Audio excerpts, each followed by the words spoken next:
35 students के फर्जी signature करके SC/ST कमीशन में सफाई देने के लिए कहा कि ये 35 स्टूडेंट्स ने डॉक्टर ऋतु को बहुत गंदा टीचर बताया कि इनको पढ़ाना नहीं आता। तो हम लोग बहुत बड़ी संख्या में दिल्ली यूनिवर्सिटी के सामने प्रदर्शन करेंगे। दौलत राम कॉलेज के जो प्रिंसिपल है उनके खिलाफ SC/ST एक्ट में FIR लॉन्च होगी।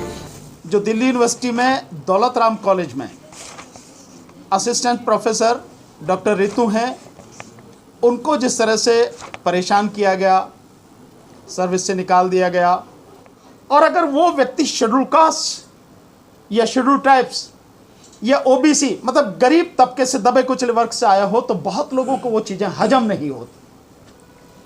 उनके साथ में वही हुआ।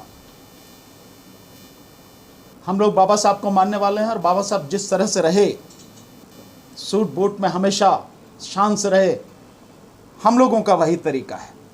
डॉक्टर ऋतु भी ऐसी रहती। यही चीज उस प्रिंसिपल को पसंद नहीं आती। वो कहती है कि तुम शेड्यूल कास्ट हो ही नहीं सकते। मतलब उनके रहने सहने के ढंग से, उनके बोल चाल के ढंग से, बहुत फ्रिक्वेंटली इंग्लिश बोलती हैं, बहुत बेहतरीन तरीके से, अपने विषय में उनको मास्टरी है, बच्चे उनको बहुत लाइक करते हैं, सब्जेक्ट मास्टरी होने के, बच्चों को तो क्या चाहिए भाई, पढ़ाने वाला अच्छा होना चाहिए। यही चीज उसको पसंद नहीं, जो जेलसी होती है। और दुर्भाग्य यह है कि वो भी जेलसी एक औरत को, एक महिला को है, जिसको भी अधिकार बाबा साहब डॉक्टर अंबेडकर ने दिए संविधान के माध्यम, उसको जेलसी है, और एक औरत से, और वो भी जातिगत आधार पर। सबसे जो घिनौनी बात है, सो उनको निकाल दिया गया। लगातार संघर्ष करते रहे। यूनिवर्सिटी में किसी ने नहीं सुनी, रजिस्ट्रार ने नहीं सुनी, वाइस चांसलर ने नहीं सुनी। सब जगह संघर्ष करते करते आखिर अब हमें सफलता मिली कि जो दौलत राम कॉलेज के जो प्रिंसिपल है उनके खिलाफ SC/ST एक्ट में FIR लॉन्च हो गई। और केवल SC/ST एक्ट में नहीं है, जो कागज उन्होंने फॉर्ज कागज बनाए, ये आप मेरे हाथ में ये पेपर देख रहे हैं, ये बच्चों की तरफ से उसने लिखवाया है और बच्चों की तरफ से हेडिंग दे रखा है कि अनवर्दी उनका जो है बिहेवियर है, और 35 बच्चों का इस पर सिग्नेचर कराया। ये बच्चे ही नहीं हैं, सब नकली। सो ये सारी चीजें कानून के हिसाब से सेक्शन 467 में, जिसमें कम से कम 10 साल की सजा है, ये उसके अंतर्गत आता है। तो ये भी सेक्शन दौलत राम कॉलेज के जो प्रिंसिपल है उनके खिलाफ लगा है। SC/ST एक्ट में सेक्शन 3U और इसके अलावा सेक्शन 327 ये लगे हैं। इसके अलावा 467, 468, 471, 120B रजिस्ट्रार के खिलाफ भी, और केवल वही नहीं, रजिस्ट्रार के खिलाफ भी, क्योंकि वो भी उसमें सब शामिल हैं। लेकिन आप देखिए कि पुलिस की तानाशाही देखिए, यूं कहें कि किस तरह से केस को खत्म करते हैं। अभी आपने देखा होगा कि प्रोफेसर रतनलाल जी, उनके खिलाफ एक बिल्कुल फर्जी केस जो ज्ञानव्यापी मस्जिद में शिवलिंग को लेकर उन पर किया गया, बिल्कुल फर्जी, सेक्शन 153A में जो किया गया है, उसमें उनको FIR करके अरेस्ट भी कर लिया पुलिस ने, जबकि उसमें 3 साल की सजा और 7 साल की सजा के लिए तो मैं समझ आज की तारीख में परमिशन लेनी पड़ती है। फिर भी कोर्ट ने भी कह रखा कि 7 साल तक अगर किसी में सजा है तो यूं ही एकदम गिरफ्तार ना करो। लेकिन क्योंकि वो शेड्यूल कास्ट हैं, दबते नहीं हैं, खुल के हरकनात रखते हैं अपने, और बिल्कुल ऐतिहासिक तथ्यों पर, ऐतिहासिक साक्ष्यों पर, फैक्ट्स एंड फिगर के साथ अपने जो सारी बातें रखते हैं, उसमें भी वही था। लेकिन उनको हजम नहीं होती और वो दबाव बनाना चाहते हैं कि ये किस तरह से मुखर होके शेड्यूल कास्ट के लोग, शेड्यूल ट्राइब्स के लोग, माइनॉरिटी के, OBC के लोग मुखर होके कैसे बोल सकते हैं जैसे उनके बाप का राज है। सो उनको गिरफ्तार किया गया, जिसमें मात्र 3 साल की सजा है।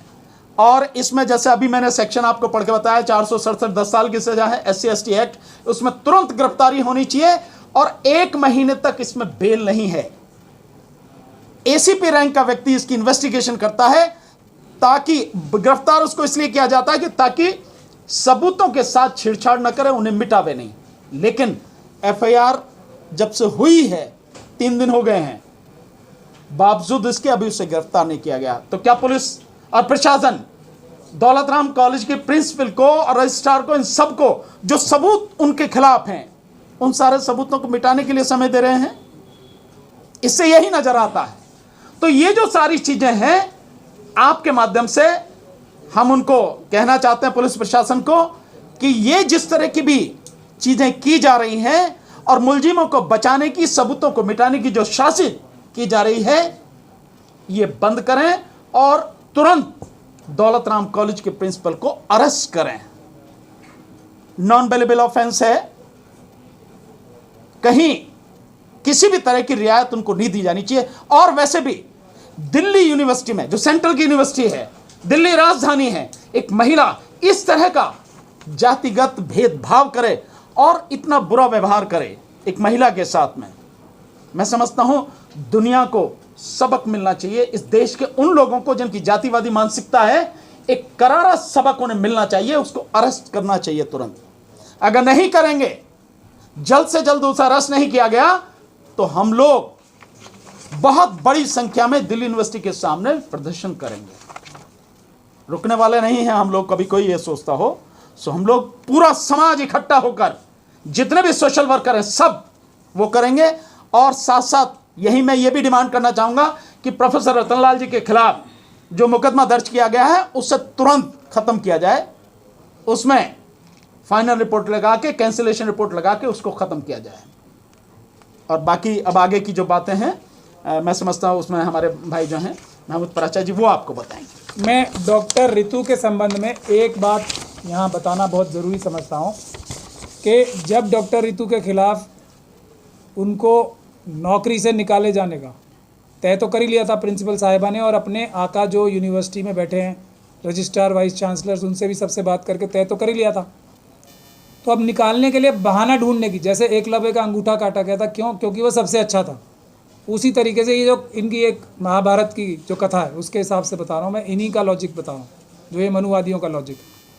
तो अब इस एकलव्य में भी कमी तो कोई थी नहीं, ये सबसे अच्छी थी, तो कमी तो निकाली जाएगी ना। तो जो स्टूडेंट्स थे, 35 स्टूडेंट्स के फर्जी सिग्नेचर करके SC/ST कमीशन में सफाई देने के लिए कहा कि ये 35 स्टूडेंट्स ने डॉक्टर रितु को बहुत गंदा टीचर बताया कि इनको पढ़ाना नहीं आता। ये 35 टीचर डॉक्टर रितु की क्लास के स्टूडेंट ही नहीं थे, जिस क्लासेस को ये पढ़ाती थी दौलत राम कॉलेज में। ये 35 नाम उनके स्टूडेंट ही कभी नहीं रहे। इतना बड़ा झूठ फर्जी का प्रिंसिपल लेवल की, ये क्या बच्चों को सबक सिखाएंगी ये, जो इतना बड़ा चोरी और झूठ और डॉक्यूमेंट फोर्ज कर सकती हैं। तो इस शख्सियत को प्रिंसिपल होना चाहिए किसी दिल्ली यूनिवर्सिटी जैसी कॉलेज का, या जेल की सलाखों के पीछे होना चाहिए। पहली बात तो ये। अब जिन स्टूडेंट्स को पढ़ाया था डॉक्टर रितु ने, उनका क्या फीडबैक है डॉक्टर रितु के बारे में, जो ये साबित करता है कि ये बेस्ट टीचर थी। ऐसा टीचर इनके स्टूडेंट्स ने कभी देखा ही नहीं था। ये उनके कमेंट्स और टिप्पणियां हैं, वो मैं एक दो टिप्पणियां ही पढ़ के सुनाऊंगा आपको, कि वही एकलव्य की कहानी यहाँ दोबारा सच्ची हो रही है कि सबसे अच्छी टीचर थी, फिर भी निकालना था इन्हें क्योंकि ये शेड्यूल कास्ट कम्युनिटी से आती हैं। तो उसके लिए झूठे फर्जी सबूत बनाए गए। ये एक बच्चे का रिस्पॉन्स है, your classes were fun, very fun, and your style of teaching was different and new. I really liked how you tried to engage everybody during classes and made every topic interesting by adding your own experience.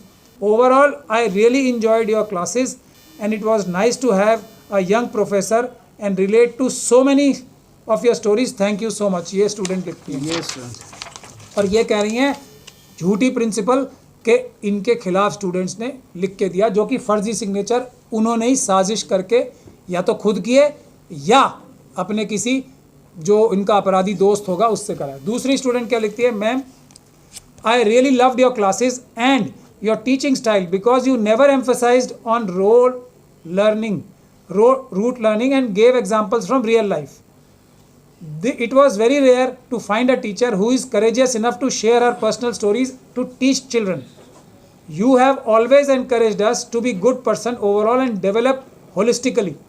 It was really a pleasure to be part of your classes, ma'am, and will really miss you.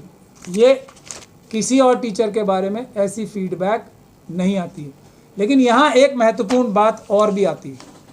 चलिए वो फर्जी ही students की complaint सच्ची मान ली जाए तो क्या Delhi university में डॉक्टर रितु के अलावा एक भी टीचर को कभी भी, जब से दिल्ली यूनिवर्सिटी बनी है, स्टूडेंट्स की शिकायत पे निकाला गया? एक भी टीचर को।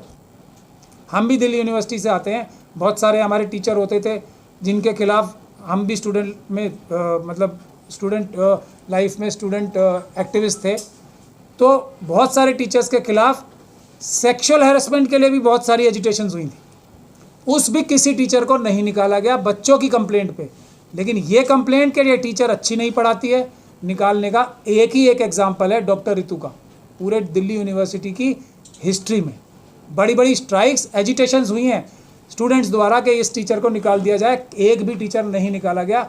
एक डॉक्टर रितु में क्या खासियत थी ऐसी कि उसी को एक निकाला गया? इस बात का जवाब इन्वेस्टिगेशन से ही प्राप्त किया जा सकता है कि किस हद तक जातिवादी मानसिकता हाईएस्ट लेवल पे हावी है, काम करती है। और एक भी शेड्यूल कास्ट का व्यक्ति जो सभी हर एक स्टेप पे तो नाइंसाफ़ी होती है, हर एक स्टेप पे रोड़े अटकाए जाते हैं, जो सब रोड़े क्रॉस करके भी सबसे अच्छा नज़र आएगा उसको मारने के लिए झूठे सबूत क्रिएट किए जाएंगे, झूठ बोले जाएंगे। और वो भी किस लेवल से?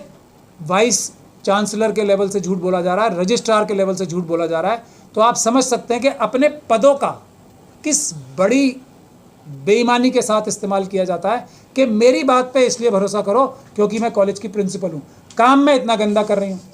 तो अपने पदों के पीछे छुप के, तो इनके किसी भी पद को, जो भी मनुवादी मानसिकता का व्यक्ति है उसके पद पे नहीं जाना चाहिए, वो बेईमान होना ही होना है। ऐसा ज़्यादातर केसों में गया है, देखा जाता है। कोई एक आध होता है जो शायद शरीफ भी हो, लेकिन उसको बहुत ही ढूंढने से ही मिलेगा ऐसा व्यक्ति जो मनुवादी मानसिकता का हो और वो शरीफ और अच्छा काम करे।